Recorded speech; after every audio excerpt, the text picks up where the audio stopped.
Assalamu alaikum wa rahmatullahi wa barakatuh. Good morning, students. Today we will continue the topic, the terms defined. Last day we have seen the definition and some examples of the tonicity and the types of solution in which we have studied about the isotonic, hypotonic and hypertonic solution. Today we will continue some definition that is important for the absorption of roots. The first definition is turgidity. Turgidity, student, is the state of a cell in which the cell wall becomes rigid. The cell wall becomes rigid and stretched by an increase in the volume of the vacuoles. Here what happens when a cell is placed in, actually everything is dependent upon the types of solution the cell is placed.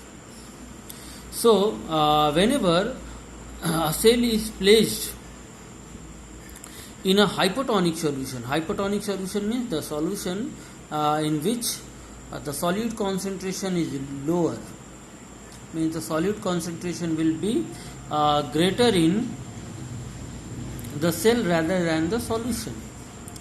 So whenever a cell is placed in a hypotonic solution, as you know, the end osmosis takes place and the water will enters into the cell.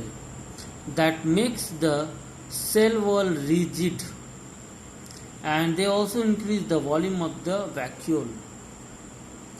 So if a cell is showing turgidity, then the cell is known as turgid cell.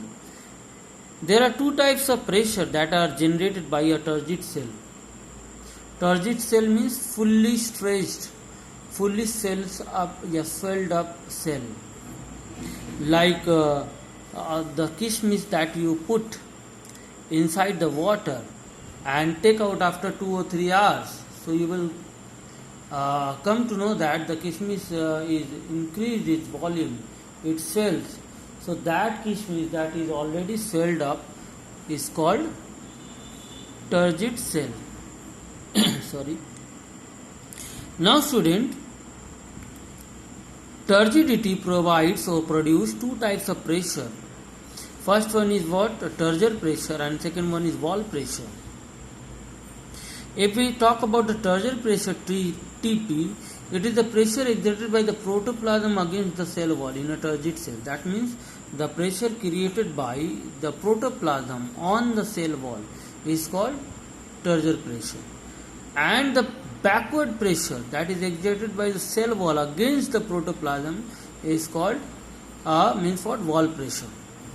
Here you can understand about it. Just suppose the water enters into the cell, particularly in the vacuole, that increase their size or volume, and that is called the osmotic pressure. That is the other thing. But due to the swelling of the protoplasm or increase in the volume of the protoplasm apply force on the cell wall, this direction, then it is known as turgor pressure. And to resist that force, to come out or to that force, cell wall also exert pressure on the protoplasm, particularly the vacuole, and that pressure is known as wall pressure. Now what is the significance of the turgidity? Student, turgidity helps the root to push through the hard grounds. Means the roots during the germination and after germination, the root come out the hardness of the soil by creating the turgor pressure. And as already explained, with the opening and closing of the stomata is regulated by the turgidity of the guard cells. Now third one is it provides the rigidity to the soft tissue like leaves. The soft tissue leaves maintains its shape because of the turgor pressure created by the water. Now the second term is flaccidity, the just opposite of the turgidity.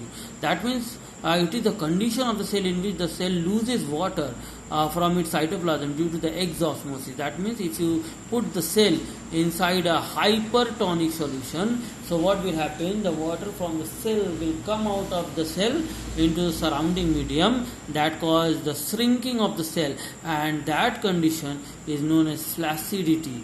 And the cell which shows this condition is known as flaccid cell.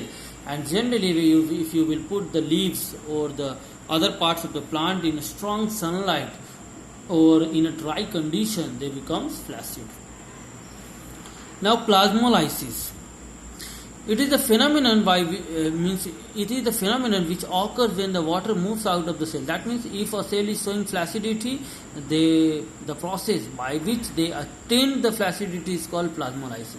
Means plasmolysis of coming out of the water, moving out of the water from cell to the outside.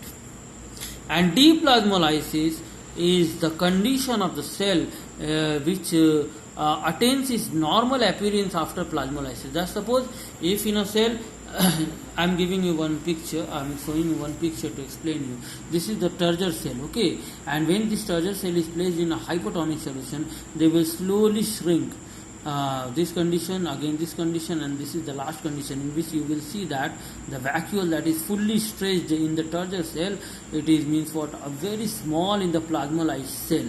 Now if you got the plasmolyzed cell and if you put this plasmolyzed cell inside a pure water or hypotonic solution,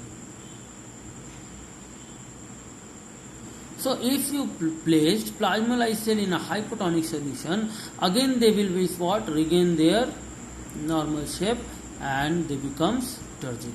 So deplasmolysis is the opposite of the plasmolysis.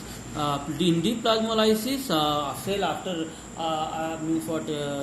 after getting the favorable condition, they absorb the water and they regain the normal size. Now students, this much for today, and inshallah next day we will study about the active transport, or you can say active transport. Actually it is active transport, or the transport that in which energy is required. So now if you have any question regarding the today's topic, text me. Assalamu alaikum.